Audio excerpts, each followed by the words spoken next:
Subscribe to our YouTube channel and press the bell icon to get the latest updates.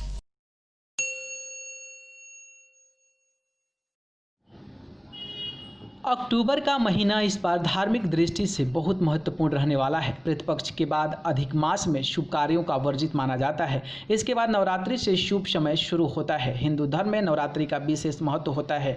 Navratri के 9 दिनों में माँ दुर्गा के अलग अलग स्वरूपों की पूजा आराधना की जाती है। देवी भागवत पुराण के अनुसार नवरात्रि के दौरान माँ दुर्गा का आगमन भविष्य में होने वाले घटनाओं के संकेत के रूप में देखा जाता है। नवरात्रि में माँ दुर्गा हर साल अलग अलग वाहनों पर सवार होकर आती है।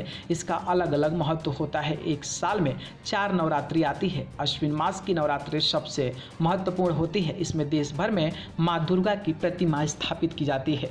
नवरात्रि को लेकर तैयारियां शुरू हो गई है। शारदीय नवरात्रि 17 अक्टूबर से शुरू होंगे और 25 अक्टूबर तक चलेंगे। इसमें बुधादित्य योग, 3 रवि योग, 1 सर्वाद सिद्ध योग रहेंगे। वहीं घट स्थापना शनिवार को तुला राशि का चंद्रमा, चित्रा नक्षत्र, विश्व कुंभ योग, करण कंजतुन रहेगा। एक साल में 4 नवरात्र आती है। उसमें 2 गुप्त और 2 उजागर नवरात्रि होती है। अश्विन मास की नवरात्रि सबसे खास नवरात्रि मानी जाती है। इसमें देश भर में माँ दुर्गा की प्रतिमा स्थापित की जाती है। तो चलिए बताते हैं कि जो घट स्थापना है उसका शुभ मुहूर्त क्या है।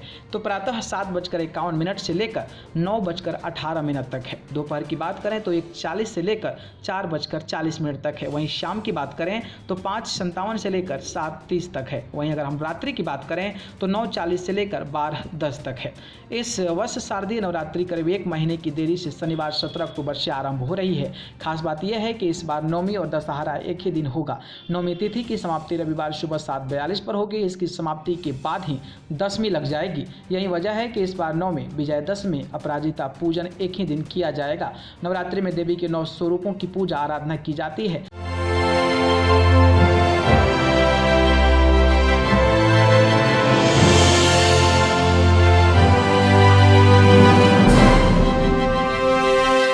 Subscribe to our YouTube channel and press the bell icon to get the latest updates.